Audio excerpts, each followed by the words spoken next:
Hello everyone. Welcome back to the channel. Today, we're diving into one of the latest and most impactful speeches by former President Donald Trump, delivered in Fayetteville, North Carolina. This rally was filled with energy, emotions, and, of course, all the hallmarks of a classic Trump event: promises of change, attacks on the current administration, and appeals to patriotism. Let's break down everything Trump said in great detail so that you don't miss any of the key moments. The rally opened with an atmosphere of patriotism as attendees sang along to "God Bless the USA," a song that has become emblematic at Trump rallies, setting a charged and patriotic mood right from the beginning. The former president then took the stage and immediately engaged the audience with a question that hit close to home: whether they should revert the name of Fort Liberty back to its original Fort Bragg. This opening sentiment really spoke to the heart of his supporters, who view the name change as an unnecessary act that disrespects the legacy and history of their community. Trump promised, emphatically, that once elected, this change would be one of the first things he would take care of, stating, "We get elected, I'm doing it, I'm doing it." This was met with overwhelming applause. Trump also touched on his central campaign theme, immigration. He painted a stark picture of the current state of the border under the Biden administration, highlighting what he called a crisis of unchecked migration. According to Trump, the current administration has not only opened the borders but allowed dangerous criminals into the country. He cited a striking statistic: 13,099 murderers came into our country during their 3.5 years, and went on to suggest that many of these individuals were known criminals, including drug dealers and human traffickers. He used these claims to underscore the urgency of implementing tighter border controls, including the construction of additional wall sections, an iconic symbol of his immigration policy. Throughout his speech, Trump's criticism of the current administration was relentless. He referred to President Biden and Vice President Kamala Harris as the worst president and vice president in the history of America. He framed their policy on open borders as a direct attack on American sovereignty, which, according to Trump, compromises both economic stability and national security. He spoke to the crowd's fears and frustrations by suggesting that if re-elected, his administration would carry out the largest deportation in the history of our country, focusing first on criminals and other dangerous elements.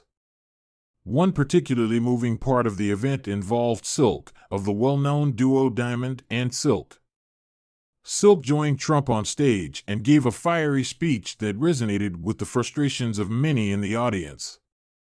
She criticized the fact that American taxpayers' money was being used to support illegal immigrants, while many Americans, including veterans, struggled.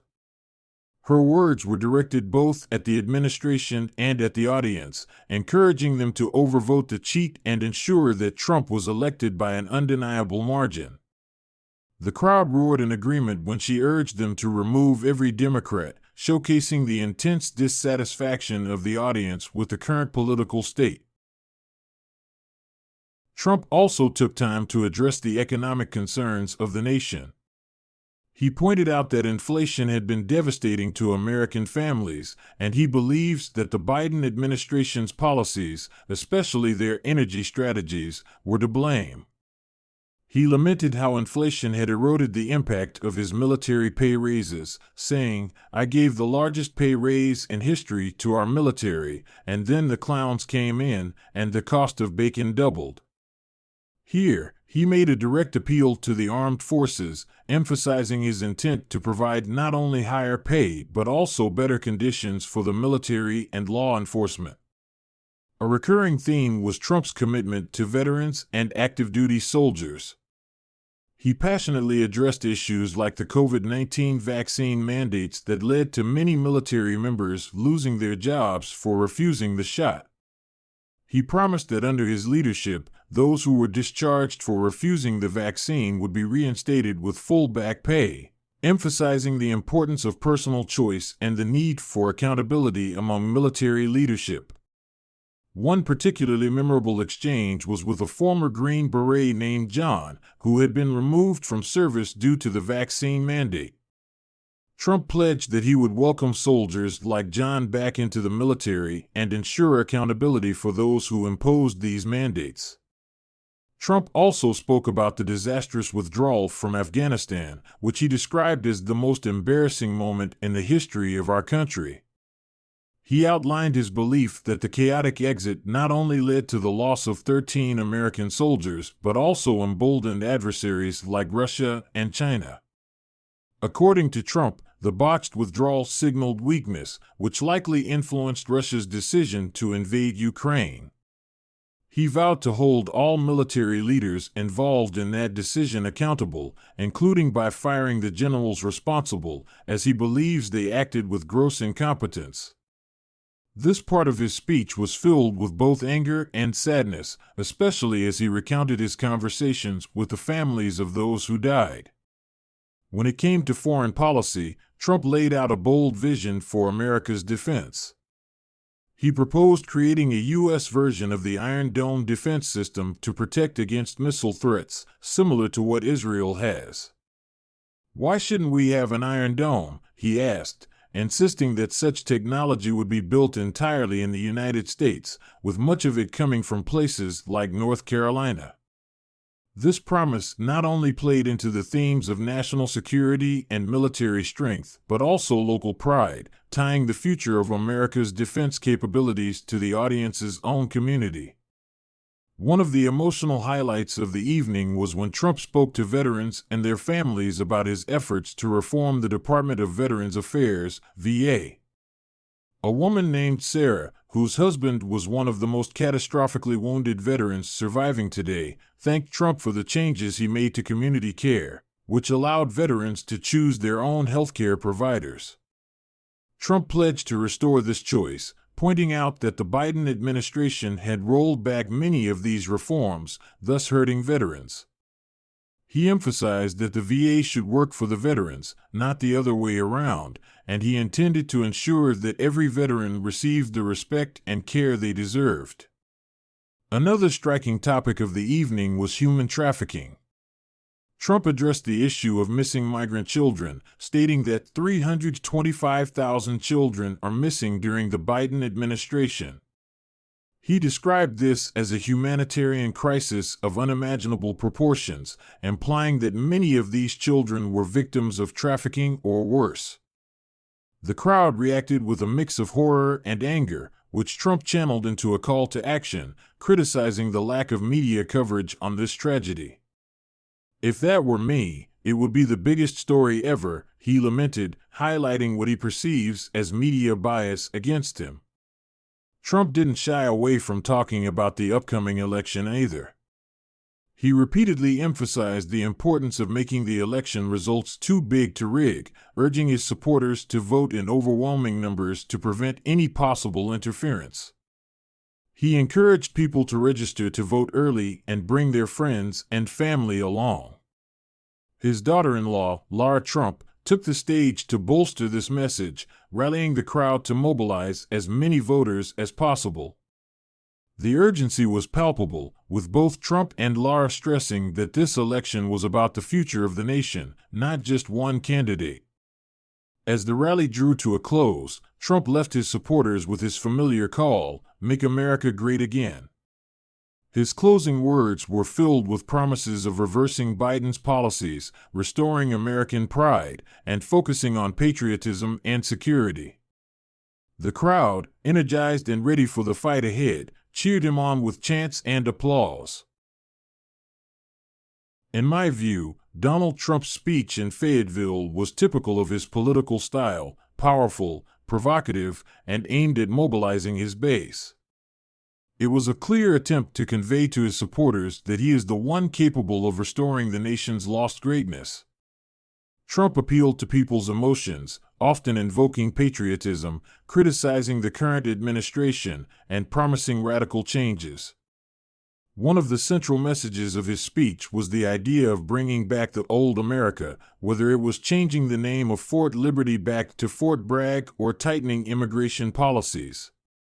Here, Trump's attempt to contrast himself with the current administration was particularly evident, as he argued that they failed to protect national interests and demonstrate weakness regarding border and security issues. The theme of migration was presented as a national threat, and Trump spared no words in emphasizing the importance of border control and deportation of criminal elements. He focused on the contrast between us, Americans and veterans, and them, illegal migrants, which, of course, elicited a strong emotional response from the audience. It was clear how Trump uses divisive rhetoric, which has always been part of his political strategy. His criticism of the current administration, particularly directed at Joe Biden and Kamala Harris, was very harsh and even personal. He portrayed them in an extremely negative light while constantly asserting that his leadership was far more effective and that America's enemies both feared and respected him. This was a clear appeal to nostalgia for his presidency and an attempt to show that only he is capable of dealing with the current challenges. I think that this speech contained many real as well as some exaggerated statements. For instance, the figures about thousands of criminals and migrants sounded alarming but need verification. Trump is known for his ability to raise the emotional temperature of the audience by using shocking statistics. It's likely that many of these numbers were intended to create a desired effect rather than provide an objective analysis. As for his promises for the future, such as creating an American version of the Iron Dome or conducting the largest deportation in history, Trump is clearly playing on feelings of security and national pride. However, the reality of implementing such promises requires deeper analysis, and it remains an open question as to how feasible they truly are. Moreover, his message to veterans and military personnel, including his promises to reinstate those dismissed for refusing vaccinations and to raise wages, was clearly aimed at gaining the support of these groups. In this sense, Trump continues to portray himself as a people's leader who is always on the side of ordinary Americans, especially those who have served the country.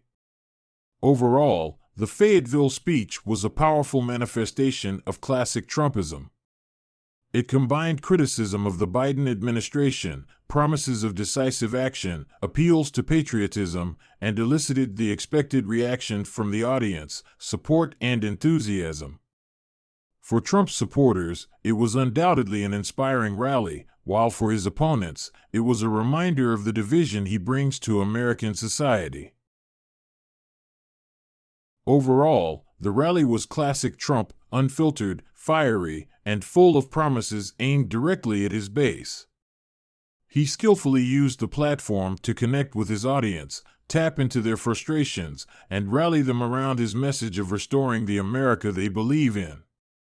Whether it was about restoring Fort Bragg's name, reinstating veterans, building a stronger military defense, or stopping illegal immigration, Trump's speech in Fayetteville was a comprehensive articulation of his campaign's key issues and a call to action for his supporters to ensure his victory in the next election.